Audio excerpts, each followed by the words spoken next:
Hello freediving family! Today we're going to talk about solving equalization problems and especially helping divers to be able to equalize upside down or head down. I won't have time for it today, we have too much to cover, but tomorrow I'm going to put up a video about sinuses, how to care for your sinuses, what can go wrong with your sinuses, what to do if you burst a blood vessel in your sinuses, which is why some divers come up and they're bleeding from their nose. This equalization tutorial is by far the most requested video that I've had because so many people do have equalization issues and so many people do have issues being able to equalize upside down or head down. So if you are one of those people, you are not alone and we're going to help you.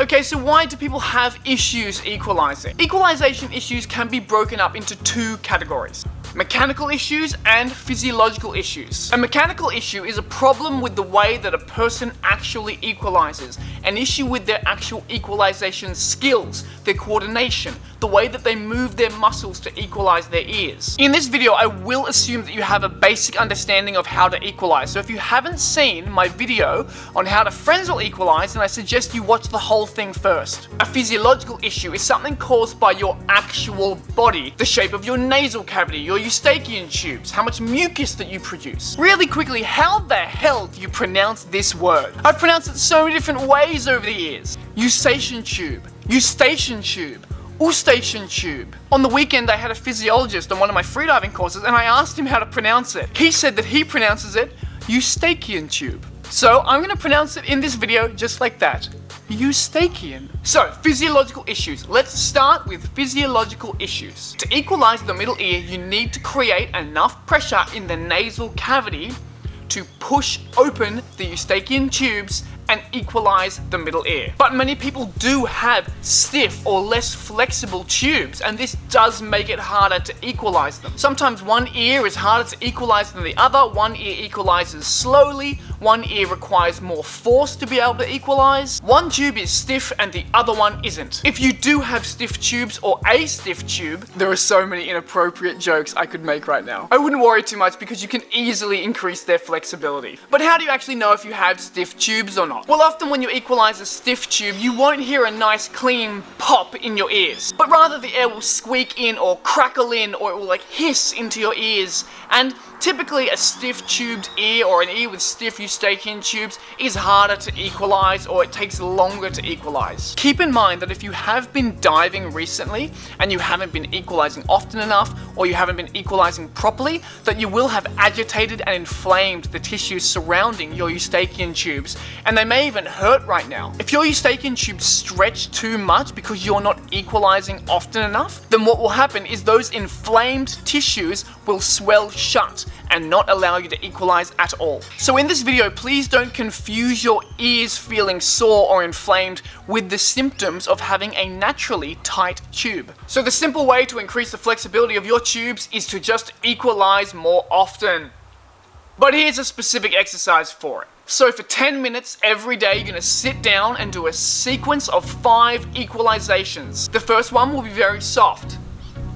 The second one, just a little bit harder and just a little bit longer. Third one, more so. The fourth one will be relatively strong. And the fifth one, you're going to do very strong, in fact, as hard as you can without being in any kind of discomfort, and you're going to hold it open for 5 to 10 seconds.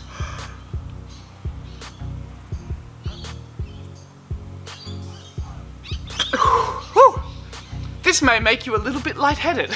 So simply move through the exercise 1, 2, 3, 4, 5, have a little rest, 1, 2, 3, 4, 5 for 10 minutes a day. And also please, if you feel any kind of discomfort or pain or soreness, stop immediately. So the other main physiological issue that can stop us from being able to equalize is a sinus issue, really to do with how much mucus your sinuses produce. Fun fact, dairy products do not at all stimulate mucus production. Lactose on its own doesn't do this. It just so happens that most of the world, to some extent or another, is intolerant to dairy or to lactose. And it's those people's intolerance that causes them to stimulate mucus production, not the lactose itself. There are people who can drink liters of milk and it doesn't do anything for their body's mucus production. So our sinuses produce mucus.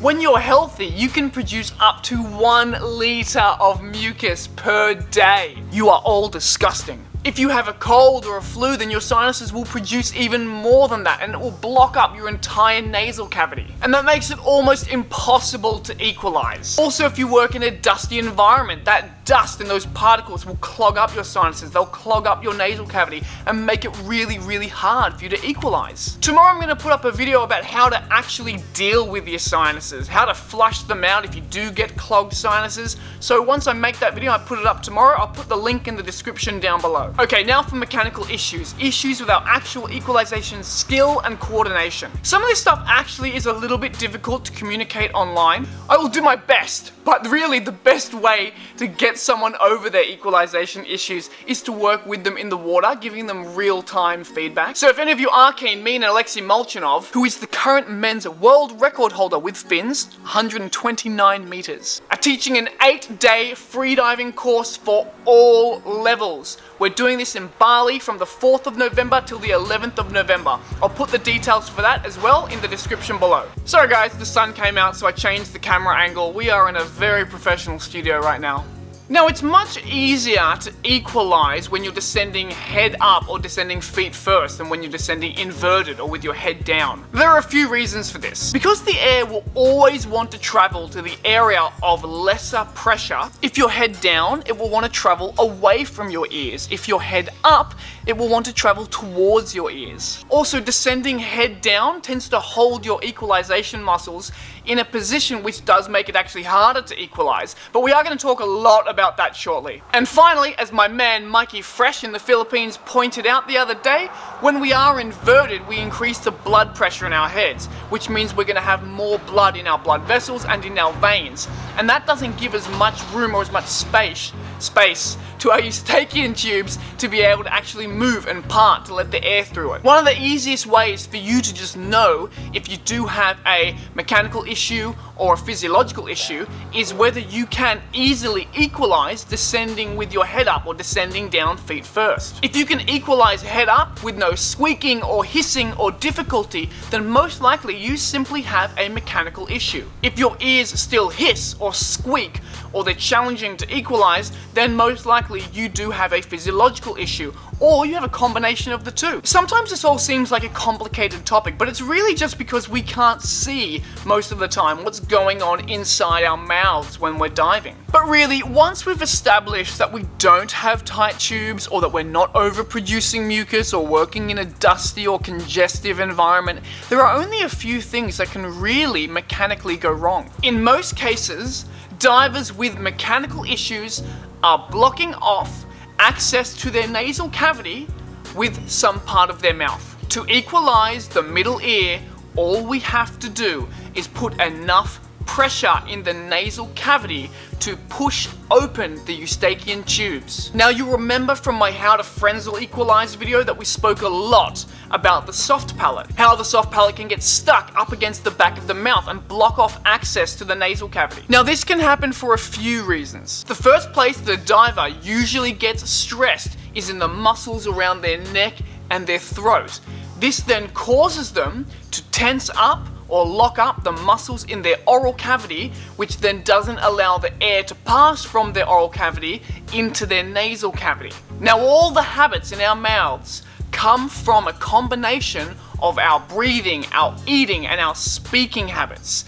And some people, unfortunately, just don't have habits that are conducive to good equalizing. It is also a really normal thing to lock up your mouth, to lock up your tongue, to lock up your soft palate when you're in the water as part of your body's mechanism for not wanting to inhale water. So many people, even people who want nothing more than to just dive, find themselves limited by their body's subconscious desire to lock up the muscles in your oral and nasal cavity so that you can't inhale water through your mouth or through your nose. So through tension or just our body's natural position, we can hold our soft palates in a closed or locked position Or, through tension, we can engage our tongues so that they push our soft palates up against the back of our throat or our mouth, and then also lock the soft palate. And if this sounds like you, then it's all very normal, and there are ways to get around it. Now, those with soft palate issues will often find it really difficult to develop the awareness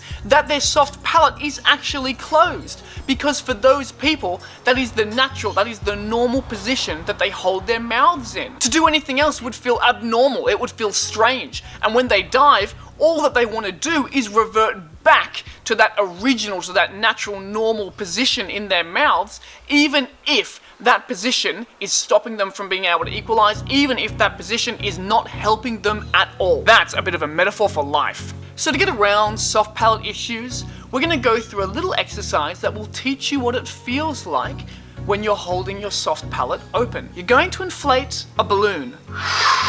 Then you're going to put this balloon into your mouth, and the goal is for the air in the balloon to pass into your mouth and then out of your nasal cavity, or out of your nose. One of the tricks to being able to do this is to be able to drop your tongue. Pull your tongue down. Don't block off the air from passing into your nasal cavity by pushing your tongue up against the roof of the mouth. Let the air pass through. One of the most normal things in the body is to stop foreign objects from going down your throat, so the tongue will often smash itself up to the roof of your mouth to stop this from happening. Now, while you keep practicing this exercise, you're also going to go through all the exercises that I outlined in my How to Frenzle Equalize video. By learning how to frenzle, or by improving your frenzle and learning how to keep your soft palate open, you are going to develop a deeper awareness for what it feels like in your mouth and what's moving when you equalize. A little trick to open up your soft palate while you're diving is to do what Andrea Zuccari calls the N charge. When we hum the letter N,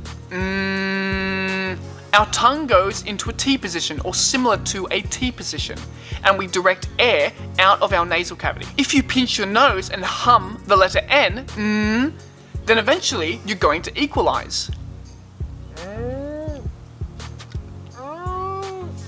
So practice this on land a few times, and if you are diving and your soft palate gets stuck, hum the letter N, or do an N charge until your ears equalize. It's a sound and a mouth position which almost everyone will be able to make intuitively that does force the soft palate to open. What I would typically do with divers now at this stage is to take them diving on a line for a few days where they're diving down feet first. With your head up, all the air will naturally want to travel up to your ears, and gravity will often hold down and therefore keep open your soft palate. I would typically keep a diver in this position, diving up and down the line feet first, for a few days, because what I want is for that diver to develop completely new equalization habits. The air will travel up and gravity will hold their soft palate in an open position. And what we want is, over the few days, for that position to ingrain itself in that person's muscle memory so it becomes normal, the new normal. The longer a diver stays diving feet first like this, the more success that they're gonna have when they flip over and start diving head first again. Be patient, take your time. Diving is something that you can do for your entire life, so don't rush it. When you do start diving head first again, go down at angles. And then as the weeks go on, as the months go on, start increasing how steep those angles are until eventually you can then dive down and equalize vertically. Also, when you put a mask on, it becomes a part of your nasal cavity because it is attached or connected to your nasal cavity. So, to equalize the middle ear, you need to put enough pressure in the nasal cavity to push open the eustachian tubes, right? That's very hard to do when you haven't equalized your mask properly and you have negative pressure building up inside your mask. So don't let the pressure build up inside the mask. Equalize your mask often, just like you equalize your ears often. Tomorrow I'll put up a video about sinuses, how to equalize the sinuses, sinus issues, and sinus care. Remember guys, if you're new here and this video was helpful, then subscribe. If you want to help me create a stronger global freediving community, then share the video around. Make sure your dive buddies see it. I have heaps of other freediving tutorials, to check them out. Click or tap here, or click or tap here. As always, I'll be answering all questions in the comments. I'll see you in the water somewhere. I'm Adam Stern, I hold my breath and dive really deep.